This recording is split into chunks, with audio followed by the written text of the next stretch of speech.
The year is 1916. Europe is embroiled in a conflict unlike any seen before.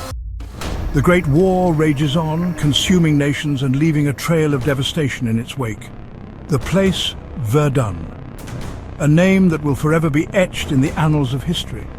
A symbol of unimaginable horror and relentless attrition. Not a battlefield, a meat grinder. A place where men are chewed up and spat out, their bodies and souls broken beyond repair. The earth is torn open, bleeding rain and filth. The landscape is scarred with countless shell holes, a testament to the relentless bombardment. The sky, a bruised grey, weeps smoke and fire. Explosions rip through the air day and night, a constant reminder of the ever-present danger. The air tastes of cordite, rot and fear. Every breath is a reminder of death, of the fragility of life in this desolate place. Colour, life, hope, gone, erased by the relentless shelling and the sheer brutality of the fighting. This is a landscape designed by devils, where boys become old men in a single deafening moment, their innocence shattered, replaced by the grim reality of war. The trenches are our world now, homes, prisons, graves, a labyrinth of mud and despair, where life is cheap and death is commonplace. Deep, narrow scars in the wounded French countryside, their walls a slurry of mud and clay, held by splintered wood and dead roots, a fragile barrier between us and the enemy. Water pools at the bottom, seeping into boots and bones. You're never dry, never warm. The dampness clings to you, a constant reminder of the misery of this place. The cold gnaws at you, promising sickness, pneumonia, trench foot, a slow, agonizing decline. And then there are the rats, fat, bold, feasting on the fallen, scurrying over you as you try to sleep, a constant, unsettling presence. Their claws and squeaks are a constant, unnerving presence, a plague upon a plague. They are a symbol of the decay and death that surrounds us. We live, eat, sleep, and fight in this filth. Our existence reduced to the bare minimum, a struggle for survival in the face of overwhelming odds. The line between living and dead blurs. A man stands beside you. The next moment he's gone, replaced by a crater or worse, by pieces. A stark reminder of our own mortality. Ghosts of friends haunt our waking moments. Their last words echo between explosions. Their faces forever etched in our memories. This is not living. It's suspended animation, a grim waiting game, waiting for the next shell, the next attack, the next moment of terror. We wait for our turn to join the mud, to become another nameless casualty in this senseless war. The noise never stops. It's the first thing you notice, the last thing you forget. It becomes an unwelcome companion, a constant reminder of the peril that surrounds you. Artillery barrages are relentless. The voice of war, a guttural roar shaking the earth. Each blast is a hammer blow against your sanity, testing the limits of human endurance. The ground trembles. The world feels torn apart, fractured by the ceaseless explosions. You live with this vibration. It becomes your existence's rhythm, a morbid metronome counting down the seconds. Each explosion is a roll of the dice, a game with death, where the stakes are your very life. Shells scream overhead, whistling terror, a symphony of destruction played out across the ravaged landscape. You learn the sounds. Incoming, outgoing, whiz-bangs, howitzers. You press into the wet earth, praying the next shell isn't yours, hoping against hope that you'll see another sunrise. The suspense is torture. Fear is a physical thing, a knot in your stomach, a metallic taste, sweat down your back. It's a constant companion, gnawing at your resolve. It whispers you won't survive. You see it in the men around you, the 1,000-yard stare, a vacant expression that speaks volumes about the horrors they've witnessed. There are no moments of quiet. Even when the big guns fall silent, rifle fire crackles, a deadly punctuation mark in the symphony of war. Machine guns chatter, a relentless mechanical scream that drowns out all other sounds. The wounded scream. Silence itself becomes menacing, a pause before the next onslaught, a pregnant stillness that amplifies the dread. In the silence you hear your heart pounding, your thoughts, the ghosts of those already lost, and the chilling premonition of what's to come. The mind can only take so much. It's not made for this. Constant fear, lack of sleep, endless noise and horror fray it at the edges. Men change. The strong become weak, the brave terrified. A man once quick with a joke now sits silent, eyes empty. Hallucinations become common. Faces in smoke, movement in shadows, voices on the wind. These are waking nightmares, a private hell in mud and rain. Doctors called it shell shock, a wound you couldn't see, as real as any injury. Men tremble, babble, freeze, paralyzed by terror.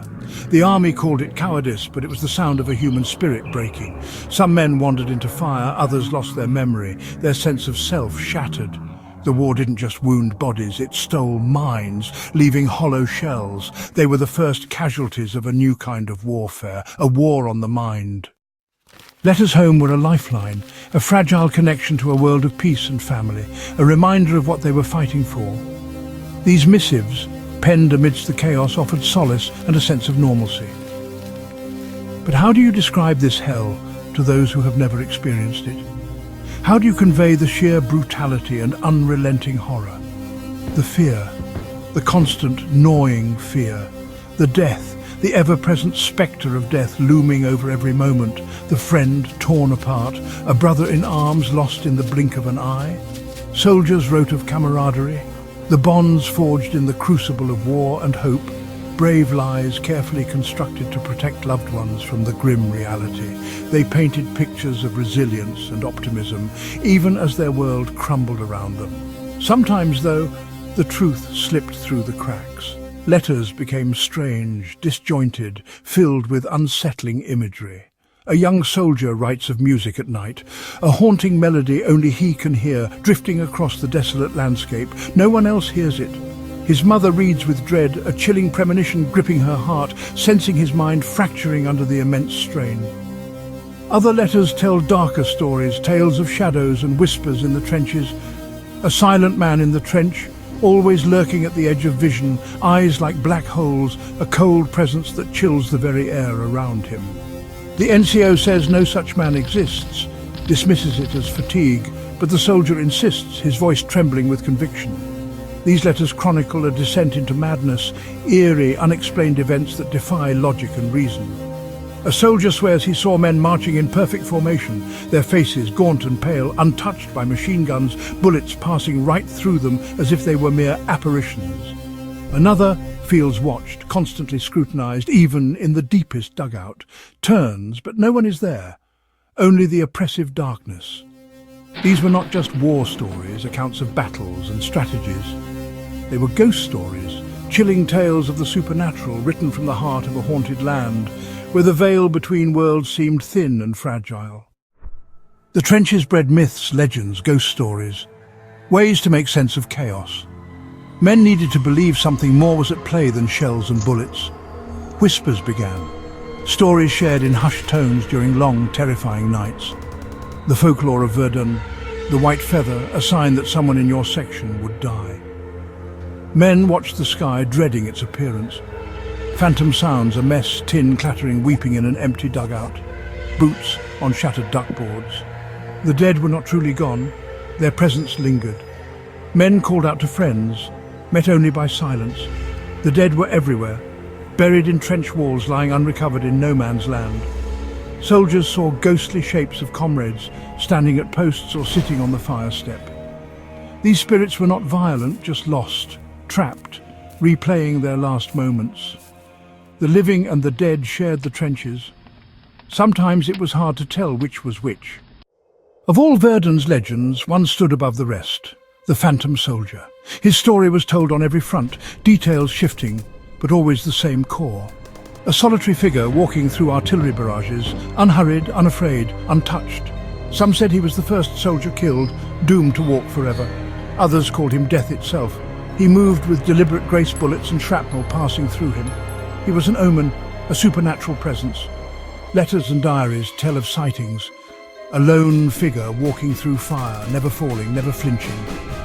The phantom was more than a ghost story. He was a symbol. In a world where life and death blurred, he reflected the soldier's own sense of unreality.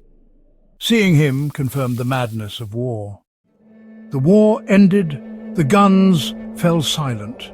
But for Verdun's survivors, the battle never truly ended. They left the trenches, but the trenches never left them. They carried ghosts in their minds and souls, The world wanted to celebrate victory and forget the cost, but they could not forget. Sights, sounds, smells haunted them. They were changed forever. The man who left was not the man who returned. Rage, depression, panic attacks, triggers everywhere. Sleep was no escape. Nightmares brought them back to the mud, the shells, the dying friends. Many were afraid to close their eyes, prisoners of their own minds. Society expected them to move on, but the war had broken something inside. They carried their ghosts in silence, a burden for the rest of their days. Their suffering sparked a revolution in understanding the mind. Shell shock was the first step, an admission that war could wound the psyche. Doctors listened, studied, saw patterns, trauma linked to lasting mental illness. Millions suffered the same symptoms. It wasn't weakness, it was a human response to inhumanity.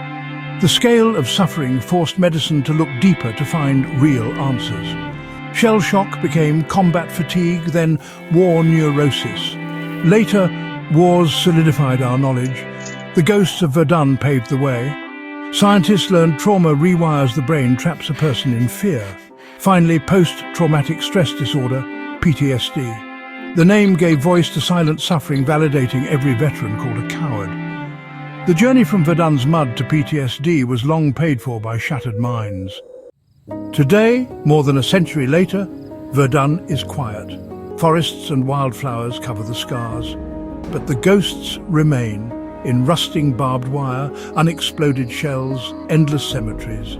The psychological ghosts linger too, a legacy echoing in our understanding of mental health. Trauma is real, its wounds run deep. This lesson was born in the Great War's mud and fire, a faint glimmer of light from darkness. The phantom soldiers and haunted trenches are more than chilling tales. They're metaphors. The ghosts were inside the men themselves, the feeling of being haunted, the experience of trauma. These stories are vital history. The battle for Verdun is over, but the battle for the minds of those who fight continues. The echoes of bombardment are heard in modern veterans' struggles. The ghosts of Verdun taught us the true cost of war is measured in broken spirits, in the ghosts carried home.